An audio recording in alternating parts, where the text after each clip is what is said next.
Hello friends, good afternoon. আজকে আমি বানাচ্ছি কুমড়ো শাক দিয়ে মাছ ভাপা। তার জন্য কুমড়ো পাতা সংগ্রহ করে নিচ্ছি। কুমড়োর যে ডগগুলো, ওই কুমড়ো পাতার ডগগুলো কেটে নিয়ে এলাম। তারপরে মাছগুলোকে ভেজে নিয়েছি। মাছ আর মাছের ডিম দুটোই ব্যবহার করেছি এখানে।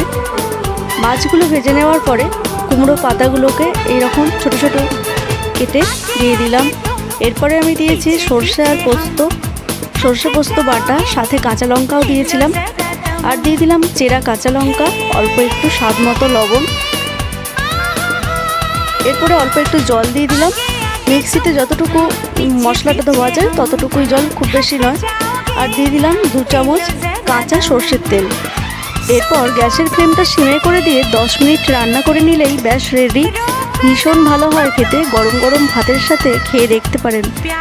নতুনত্ব আর হেলদিও।